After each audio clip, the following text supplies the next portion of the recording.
I walked in the wrong meeting. Oh, you're good. You're only a minute late. It's not bad.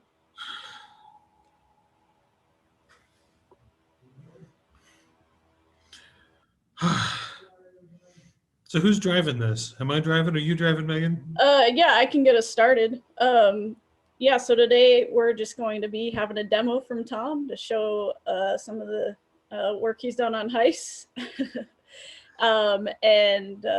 Yeah, that's about it. So you can go ahead and demo that off. Okay. You should just hit Tom's driving. Yeah, whatever. Whatever works. Okay. Oh. Let me share my screen. So I have made a lot of progress on Heist.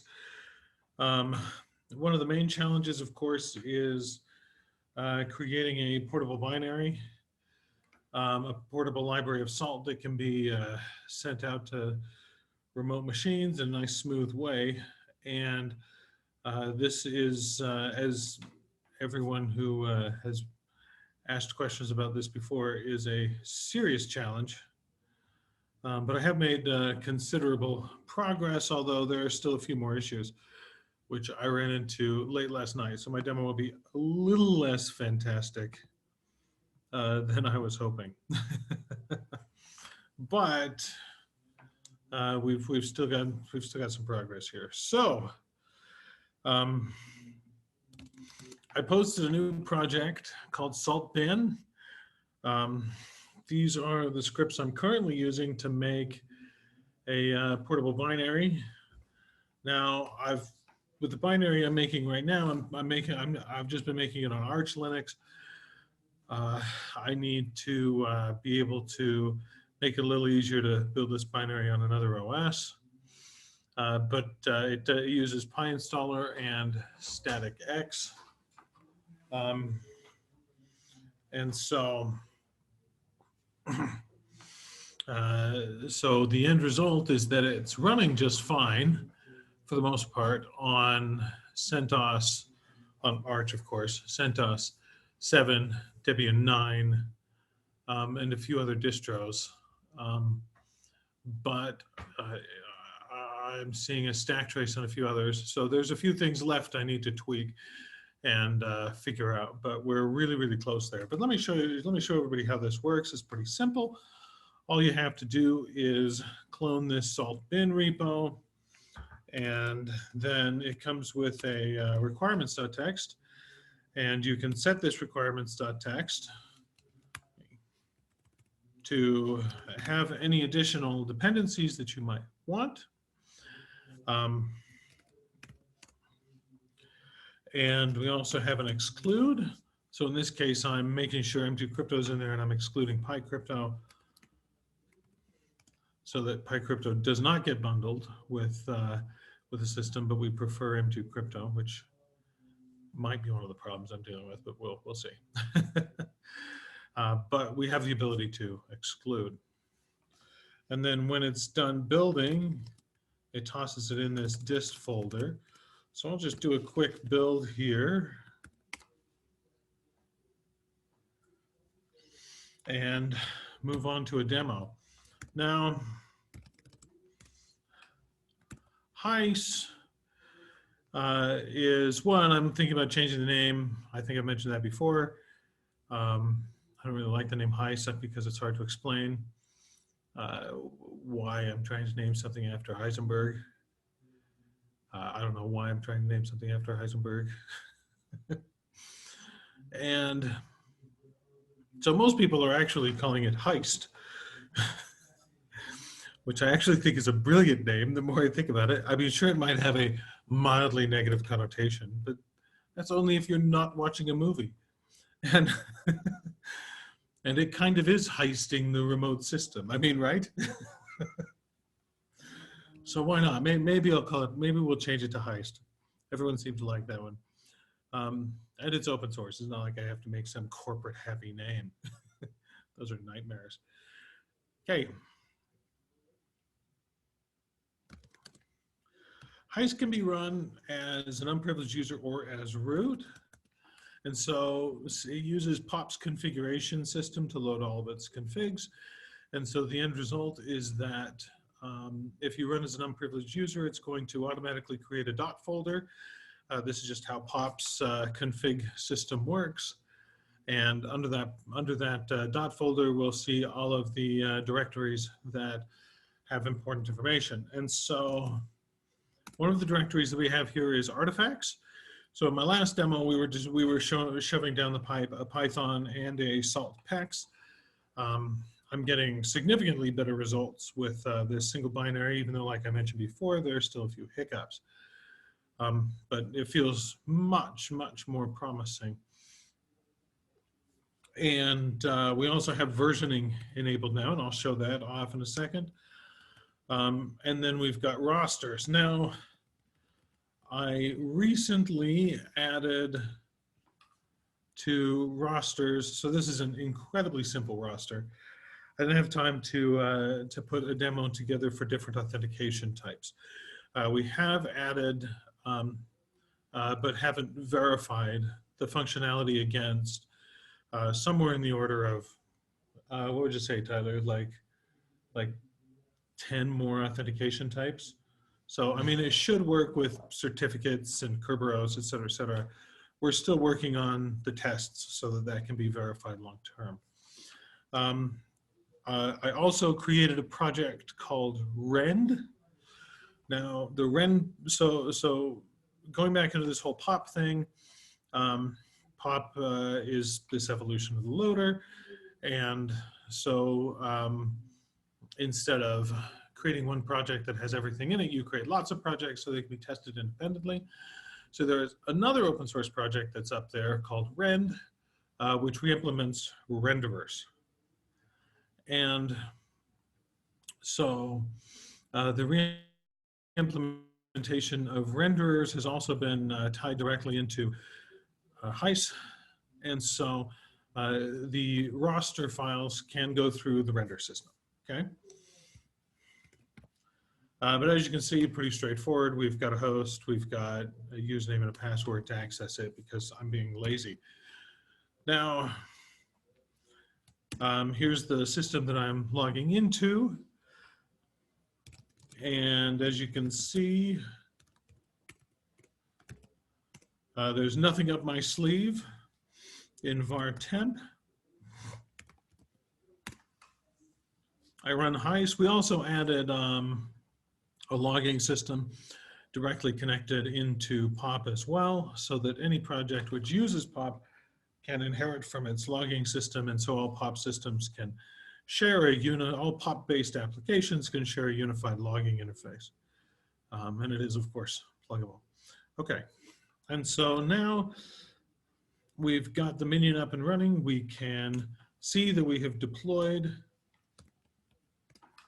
into a temporary directory here, a PID file, a salt binary, and all of the running structures are under this root directory and a config.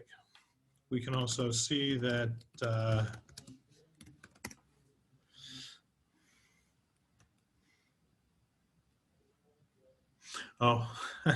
we can also see that my build is still running on the PS table, so that's why we get this huge command line here, but whatever. We can see that the standalone minion is running. And so if I go back here, here we go.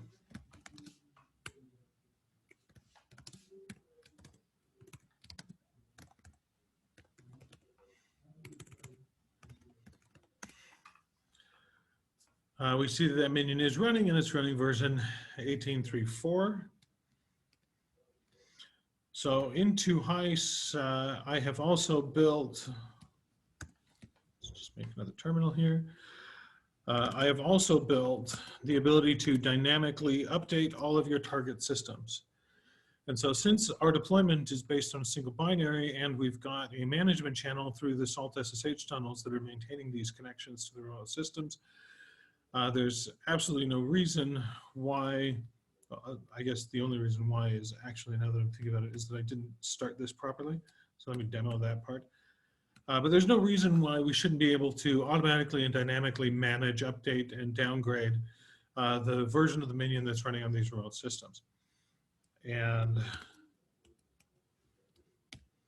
so before I dive into that, I shut down Heis, and it's not quite a clean shutdown yet, but it's better. And during that shutdown, it cleaned everything up, and we no longer have any, we no longer have the agent or anything on there. And so now if I start Heis with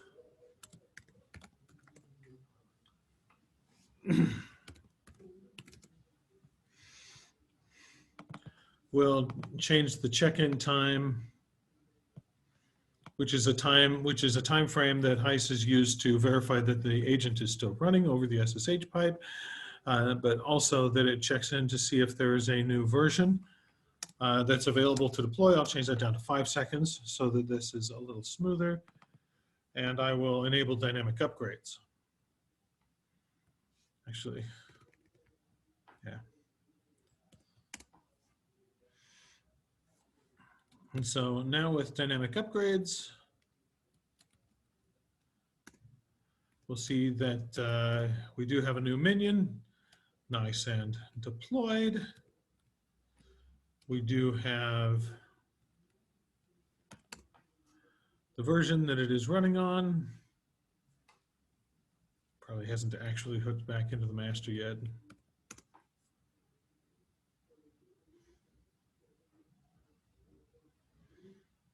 Just because it only just started.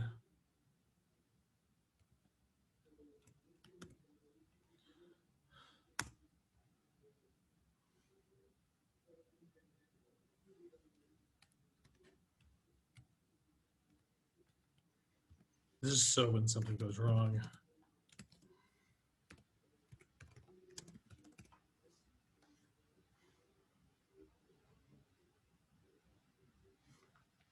Yeah, it's running.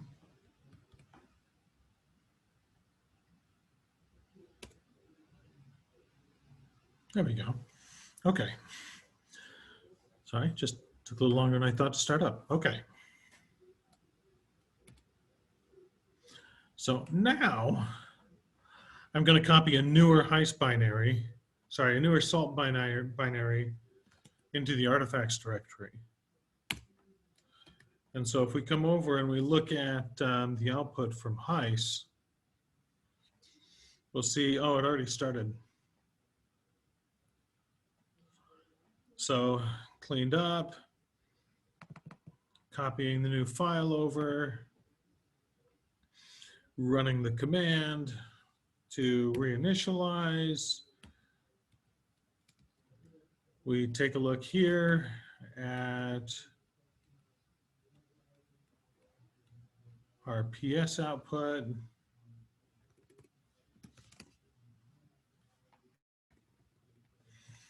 And there we can see that we've got a newer minion that is running on the system.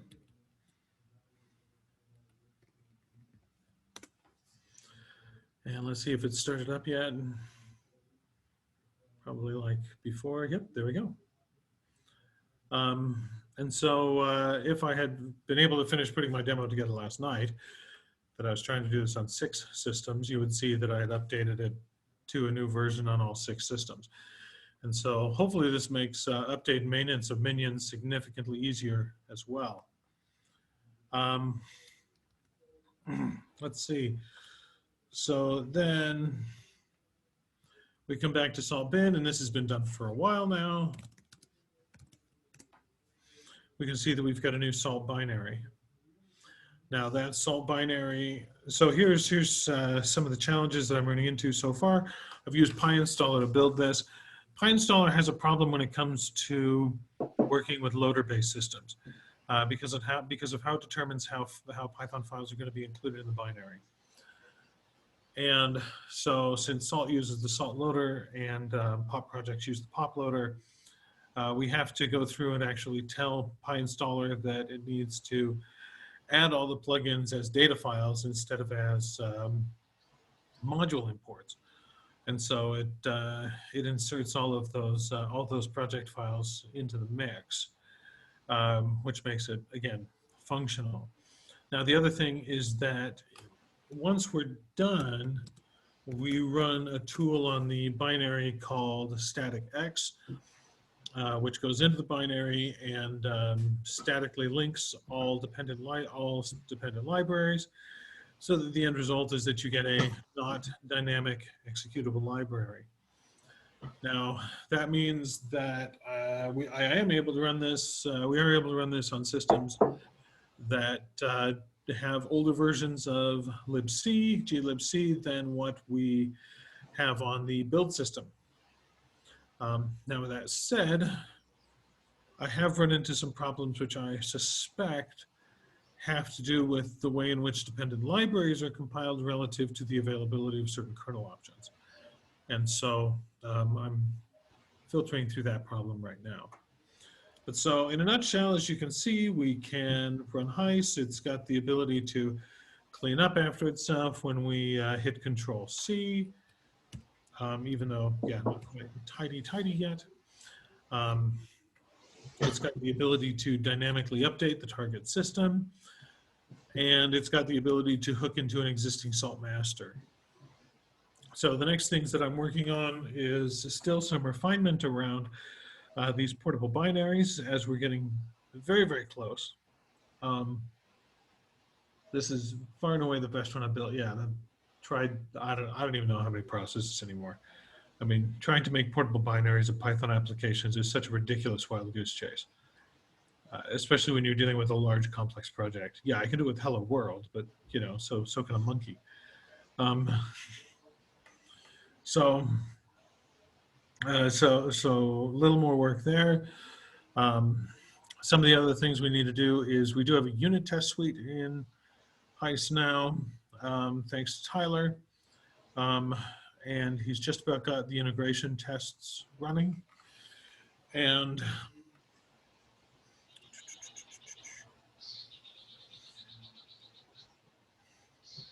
I'm trying to remember what's beyond that. Oh yeah, we want to make it so that when you're in Heist, it can start a salt master for you, that it can automatically authenticate minions in a nice smooth way, and make the whole thing a little more self-contained, so that at the end of the day, we could make something as easy as you download a single binary of Heist, you run it, and it will gather all of the dependent binaries for target systems automatically, and go ahead and start a salt master, and hook that salt master, start that salt master up so that everything is nice and smooth, and dynamically administer these remote systems.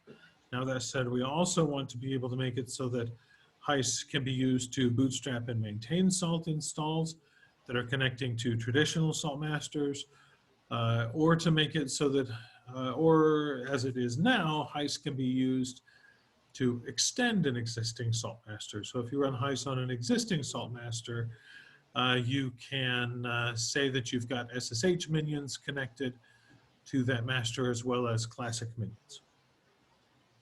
Did I miss anything? Okay, so that's the progress on Heist. I might rename it to Heist unless somebody thinks that's a terrible idea, which I'm sure someone does, such as naming. But other than that, that's our progress. Thank you. Back to you, Megan.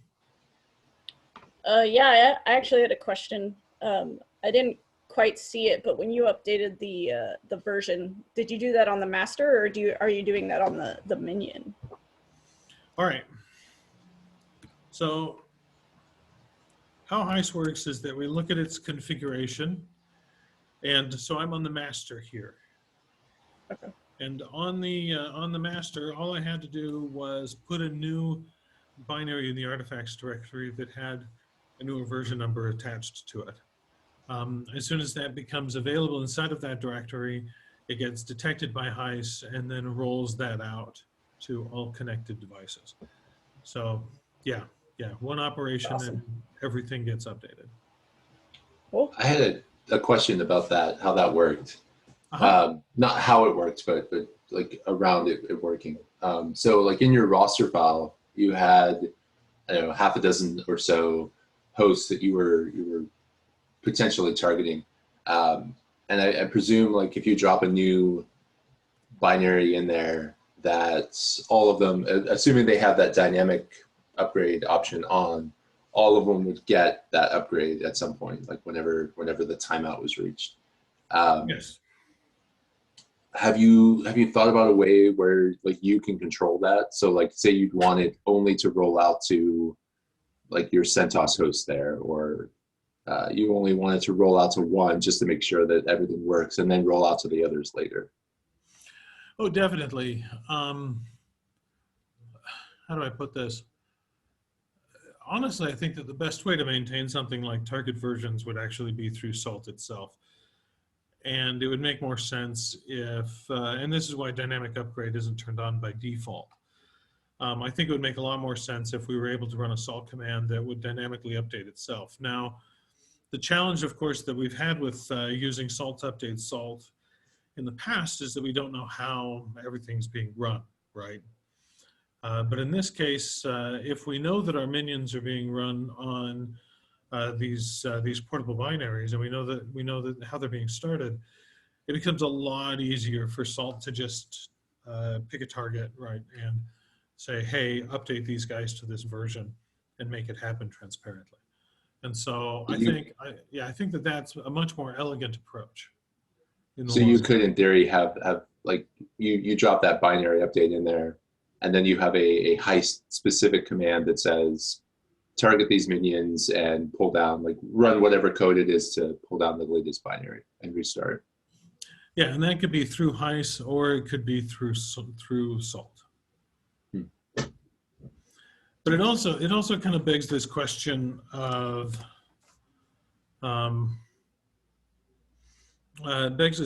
dual channel management. So when one of the things that heist provides is this concept around dual channel management, where since we've got an SSH pipe, we were able to manage the manager. And if anything happens to the minion, we have much more fluid control over it, instead of trying to have a process manage itself, which we've seen over and over again can be clumsy, especially when we're managing multiple operating systems. So yeah, we've got a lot of options there.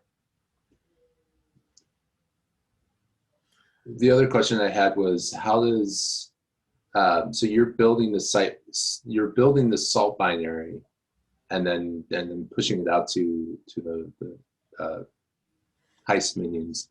How do you handle things like dependencies on non-standard Python libraries that you might want on those minions? What do you mean?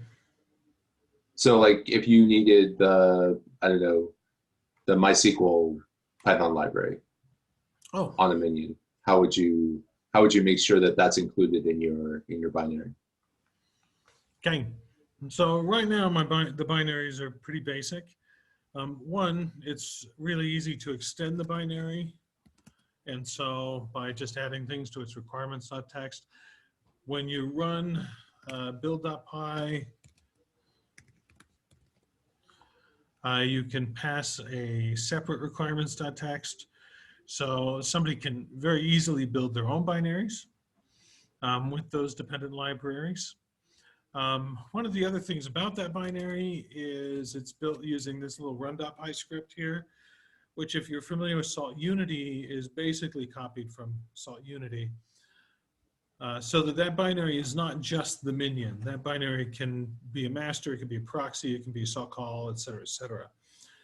The other thing is that, and this is something that came up last night or yesterday afternoon, I want to add to this the ability to search a location on the file system for extra libraries.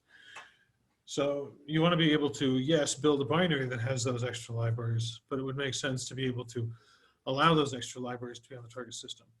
And so you can run pip with --target and give it a specific directory to put those dependencies into.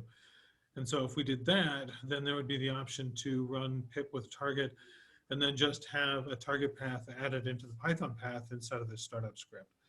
so that we'd be able to say opt salt or something, and put extras in there. So there's some options there that we could explore.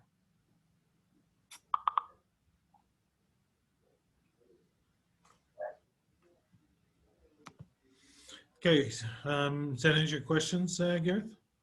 Yeah. Okay. Does anybody else have any questions, comments, arguments, or rebuttals? Who thinks I should rename it to Heist? I like that name. Yeah. Okay. It's nice and brazen, maybe even mildly offensive. That's why it's great. That's right. Little, Those are all positives. little in your face. Okay. Okay. All right. If there are no other questions, then I will cede the stage, and I guess we're probably done there then, right, Megan? Yep. Unless you have anything else. Nope, that's it. Thanks, Okay. Tom. We'll talk to you guys next time. Okay. That's good. Thanks. See ya. Bye.